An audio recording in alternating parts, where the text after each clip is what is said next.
안녕하세요, 문학주점입니다. 오늘 여러분의 손에 쥐어드릴 작품은 옌랭커의 딩시 마을의 꿈입니다. 현대 중국을 대표하는 작가를 꼽으란 질문에 옌랭커를 빼놓은 대답은 상상하기 어렵습니다. 1958년에 중국 허난성에서 태어난 그는 가난한 농민 집안에서 태어나 직업 군인이 되기도 했죠. 군 복무 중에도 창작 활동을 이어갔던 옌랭커는 중국 사회의 부조리와 인간 존재에 대한 깊은 성찰을 담은 작품들로 유명합니다.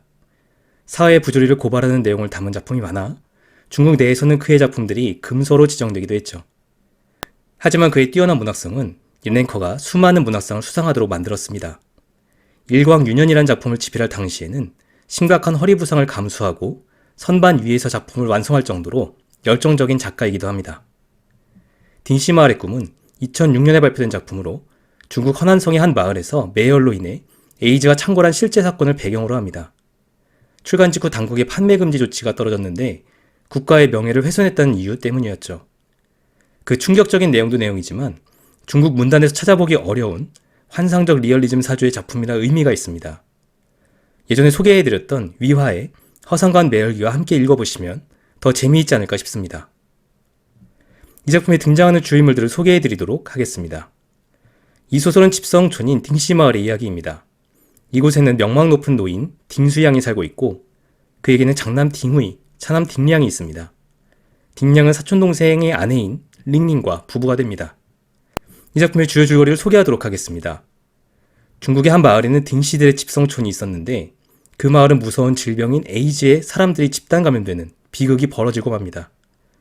마치 전염병처럼 에이즈가 집단 발병하게 된 이유는 중국 당국의 방침에 따라 사람들이 피를 파는 매열을 했기 때문이었습니다.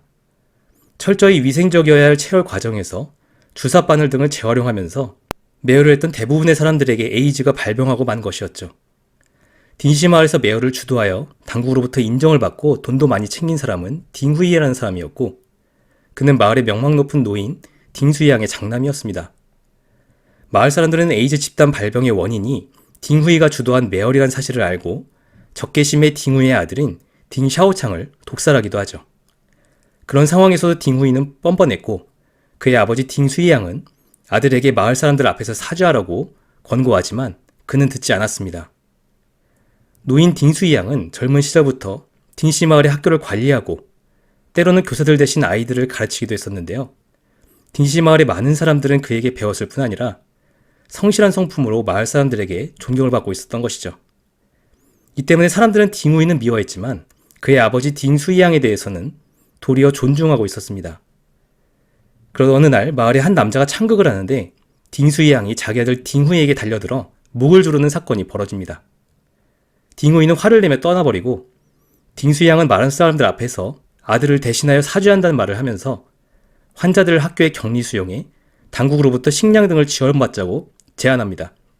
명망 높은 그의 제안에 마을 사람들 중 환자들이 학교로 들어와 집단 수용 생활을 시작하게 되고 딩수이양은 지도자 같은 역할을 하죠.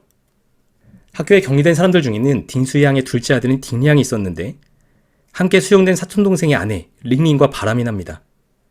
딩량과 링링 모두 결혼을 했지만 에이즈에 걸린 이후로는 배우자들과의 관계가 소원해져 있었고 살 날이 얼마 남지 않았다는 생각에 그렇게 된 것이었죠. 두 사람은 도덕적 비난을 피하기 위해서 사람들의 눈을 피해 몰래 미래를 즐기며 관계를 이어나갑니다. 딩수이양은 이런 사실을 모른 채 학교 수용소에서 발생하는 여러 가지 문제들을 지혜롭게 해결해 나가며 사람들을 이끌고 있었죠. 한편 마을 사람들 앞에서 아버지에게 목이 졸린 딩후이는 어떻게든 마을을 떠야겠다고 결심하고 신시가지로 이사합니다. 그러면서 현해 당국자들을 만나 병으로 인해 곳곳에서 사람들이 죽어나가는 상황을 이용해 관을 매매하는 사업을 벌여 큰 돈을 손에 쥐죠. 시간이 흐르고 비밀 연애를 즐기던 딩량과 링링은 현장에서 발각되어 딩시마을은 발칵 뒤집히는데 딩량은 도리어 당당하게 나섭니다. 어쨌든 불륜 사건이었으므로 딩수양은 망신살이 뻗친 셈이었고 이 일을 빌미로 작건주와 딩유해진이라는 사람들이 딩수양을 밀어내고 학교 수용소 지도자의 자리를 차지합니다. 권력을 쥔 작건주와 딩유해진은 강한 규율을 세우고 학교의 물품들을 반출해 사용하려고 하는데 딩수양은 이를 막아보려 하지만 막지 못하죠. 그가 생각하기에 학교는 다음 세대를 위해서 꼭 보존해 둬야 하는 곳이었는데 사람들은 당장이 급해 딩수이양의 말을 듣지 않은 겁니다. 그 이후 병이 진행되면서 많은 사람들이 목숨을 잃다 보니 관이 필요해지지만 딩시 마을 사람들은 관을 구하지 못하죠. 그 와중에 딩후이가 관을 다른 마을에 비싼 값에 매매해 돈을 벌고 다닌다는 사실이 알려져 마을 사람들의 분노는 더해만 갑니다. 딩수이 양은 아들을 설득해 마을에 관을 공급하긴 하지만 턱없이 부족해 사람들은 관을 짜기 위해 마을의 나무들을 모조리 베어내는 지경에 이르죠. 한편 불륜 사실이 발각된 딩량과 링링은 거리낄 것 없이 부부처럼 살기 시작하고 두 사람은 각각 이혼해 공식적으로 부부가 됩니다.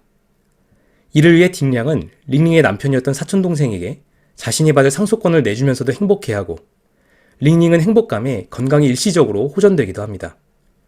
그러나 두 사람의 병은 깊어만 가고 있었고 어느 날 밤 딩량은 몸에 열이 올라 괴로워하는데 링링이 찬물을 뒤집어 쓰고 그를 끌어안아 열을 식혀주기를 반복합니다.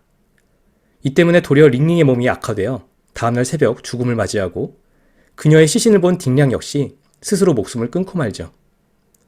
딩후이는 동생 부부가 죽었다는 사실을 알고는 자신을 향한 마을 사람들의 분노도 아랑곳 않고 최고급 간을 마련해 성대한 장례를 치러줍니다. 하지만 얼마 후에 사람들이 딩량과 링링의 무덤을 도굴해 관만 훔쳐 달아나는 비극이 벌어집니다. 얼마 후 딩씨 마을 사람들 역시 차례로 죽음을 맞게 되면서 민심은 더욱 흉흉해지고 학교 수용소도 소용이 없어 환자들은 해산해 집으로 돌아가죠. 그 사이 딩후이는 결혼하지 못하고 죽은 젊은 남녀들의 영혼 결혼식을 주선하며 수수료를 받아 챙기는 장사를 시작해 떼돈을 벌어들입니다. 딩수이 양은 마을 사람들이 딩후이를 미워한 것을 알고 아들에게 찾아가 절대로 마을에 오지 말라고 당부하지만 딩후이는 코웃음치죠. 그는 마을 사람들의 미움을 받아 어린 나이에 독살당한 자기 아들 딩 샤오창을 위해 요절한 여자와 영혼 결혼식을 치러줍니다. 이를 위해서 딩후이는 아들의 유골을 꺼내 좋은 관에 넣고 마을을 떠났는데 이를 본 딩수이 양은 격분하여 딩후이의 머리를 둔기로 가격해 살해합니다. 당국의 고위직이었던 딩후이를 살해한 죄로 딩수이 양은 잠시 옥살이를 하다가 석방되어 쓸쓸히 마을로 돌아오죠. 많은 사람들이 죽거나 떠나 황량해진 마을에서 잠이 든 딩수이 양은 꿈에서 다시 회복되는 세상을 목격하게 됩니다. 이 작품의 감상평을 공유하도록 하겠습니다. 먼저 딩수이 양이 지키고자 했던 것이 무엇이었는지 생각해 보겠습니다. 이 소설의 사실상 주인공이라고 할 수 있는 딩수이 양은 딩씨 마을에서 명망 높은 노인이었는데 그가 왜 사람들의 신뢰를 받았는지 알 수 있습니다.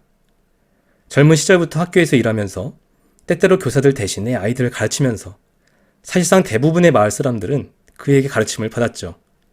그뿐 아니라 친아들인 딩후이에게 마을 사람들에게 머리를 조아리고 용서를 구하라고 종용하는 모습은 마을 원로로서 부족함이 없는 모습입니다. 비록 둘째 아들 딩량의 불륜 사건으로 인해 지도자 역할을 계속하진 못했지만 사람들은 감히 딩수이 양을 비난하지 못할 정도로 그의 명망은 높았죠. 이런 딩수이 양이 격한 반응을 보이게 된 사건은 마을 사람들이 나무를 무분별하게 베고 학교의 물품들을 반출하는 사건이었습니다. 그는 이래서는 안 된다며 사람들을 말리지만 그들은 들은 채도 하지 않았죠. 딩수이 양에게 있어서 학교는 미래 세대가 교육을 받으며 자랄 곳이었고 마을의 나무들은 지속적인 생산력을 상징하는 것이었습니다.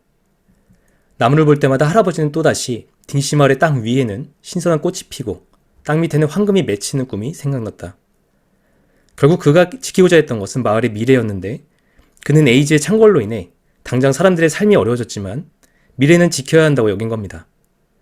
하지만 재난에 직면한 마을 사람들은 미래를 염두에 둘 여유가 전혀 없었고 당장의 필요 때문에 학교 물품을 빼돌리고 나무를 베어냈던 것이죠. 이 작품에서 마을의 원로인 딩수이 양이 끝까지 지키고자 했던 것은 마을의 미래였던 점에서 지금 우리 사회에서 비난을 무릅쓰고 딩수이 양의 역할을 하는 사람이 누구인가를 찾아보게 됩니다.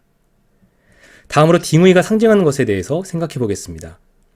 옌렌커는 중국 당국에 의해 저서가 여러 번 금서로 지정될 정도로 요주의 인물로 찍혀있는 작가로 잘 알려져 있습니다. 이 소설의 악역인 딩후이가 무엇을 상징하는지를 보면 왜 중국 당국이 그를 부정적으로 보고 있는지를 알 수 있겠습니다. 에이즈라는 무서운 병이 창궐한 딩씨 마을은 비가역적인 변화를 맞게 되는데 이전까지 유지되고 있던 전통사회가 완전히 무너지게 된 것이죠. 딩량과 링링의 부적절한 관계, 아버지 딩수이 양의 아들 딩후이를 때려 죽인 비속 살해, 이전 세대에 대한 존경심의 상실 등은 중국 사회가 수천 년 동안 품어왔던 전통 문화가 무너졌음을 보여주죠. 슬픔도 없었고 울음소리도 없었다. 울음소리와 슬픔은 말라버린 강과 같아서 소리도 없고 호흡도 없었다. 이것이 작가 옌랭커가 고발하고 있는 모습입니다. 사회의 전반적인 변화를 가져온 에이즈의 창궐의 원인일 뿐 아니라 그 변화를 이용해서 이득을 본 사람은 단 하나, 바로 딩후이였죠. 매여를 통해 돈을 번 그는 사람들이 죽어나가자 관장사를 통해 다시 한번 떼돈을 벌고 나중에는 영혼 결혼식을 주선해 이득을 챙깁니다. 매열이라는 이 비인후적인 행위를 차치하고더라도 딩후이가 매열을 하는 과정에서 비위생적인 방법을 써서 사람들에게 극심한 피해를 입힌 것은 아랑곳하지 않죠. 흥미로운 점은 이런 과정에서 딩후이는 중국 당국의 높은 평가를 받아 점차 지위가 상승한다는 겁니다. 끔찍한 비극을 초래한 것도 모자라 이를 통해 막대한 이득을 본 딩후이가 결국 중국 당국을 상징하는 것이 아닌가 하는 생각이 드는 부분이죠. 또 다른 중국 작가 위화의 화성관 매열기에서도 다뤄질 정도로 피를 뽑아 파는 것은 8, 90년대 중국에서 실제로 일어났던 일이라고 합니다. 비위생적인 과정 때문에 많은 사람들이 에이즈 같은 질병에 걸려 고통받고 있다고 하는데 정작 당국의 책임 있는 조치는 보이지 않죠. 마치 딩후이가 마을 사람들에게 사죄하라고 권하는 아버지 딩수이양의 말을 끝내 듣지 않는 것처럼 말입니다. 결국 작가가 이 작품을 통해 독자들에게 고발하고 싶었던 것은 여러 번 이야기할 필요가 없을 정도로 명확합니다. 옌랭커는 딩수이양을 통해 딩후이를 때려 죽임으로써 분명한 메시지를 전하고 있는 것이 아닐까 싶습니다. 마지막으로 딩수이양의 마지막 꿈에 대해서 생각해 보도록 하겠습니다. 딩시마을의 산 증인이면서 마을 사람들 사이에 명망 높은 노인이었던 딩수이양의 말년은 안타깝게도 너무 비참하게 느껴집니다. 장남 딩후이는 스스로의 손으로 살해했고 차남은 에이즈에 걸려 사망했으며 손주는 독살당해 사실상 노구를 이끌고 홀로 되고 만 것이죠. 게다가 그가 평생을 보낸 딩시마을 자체도 에이즈의 공격을 받아 괴멸 상태에 이르고 사람들이 마을을 떠나 폐허나 다름없는 상황이 됩니다. 그런 상황에서 아들을 죽인 죄로 감옥살이를 하다가 돌아온 딩수이양은 황폐화된 집안과 마을을 돌아보면서 아마도 착잡한 감정을 감추기 어려웠을 겁니다. 그런데 그가 그날 밤에 꾼 꿈은 실제 상황과는 정반대로 너무나 희망적인 내용이어서 의아한 느낌마저 주죠. 하늘에서 비가 내리고 젖은 대지에서 한 여인이 진흙을 이겨 수천 수백의 새로운 사람들을 만들어내는 장면을 본 겁니다. 할아버지는 새롭게 펄쩍펄쩍 뛰기 시작하는 평원을 보았다. 새롭게 펄쩍펄쩍 뛰는 세상을 보았다. 이것이 딩수이양의 꿈을 설명한 문장이고 이 소설의 마지막 문장이기도 합니다. 사실 작품 속에서 딩수이양은 종종 꿈을 꾸는 장면이 나오는데 그의 꿈들은 현실과 쉽게 구별이 되지 않는 철저하게 현실에 기반한 꿈이었죠. 하지만 마지막 장면에서 꾼 이 꿈만큼은 현실을 벗어난 꿈이었고 현실을 초월한 희망을 보여주는 꿈이라는 점에서 구분됩니다. 이 마지막 부분에 이르러서야 이 소설의 제목이 왜 딩시마을의 꿈인지를 확인하게 되는데 이는 딩수이양이 꾼 마지막 꿈을 표현하는 제목입니다. 따라서 그가 꾼 꿈은 딩수이양 개인의 꿈이라기보다는 딩시마을이라는 무너진 공동체의 꿈으로서 결국은 회복될 것이고 회복되어야 한다는 딩시마을의 당위적 희망을 보여주는 것이라 할 수 있습니다.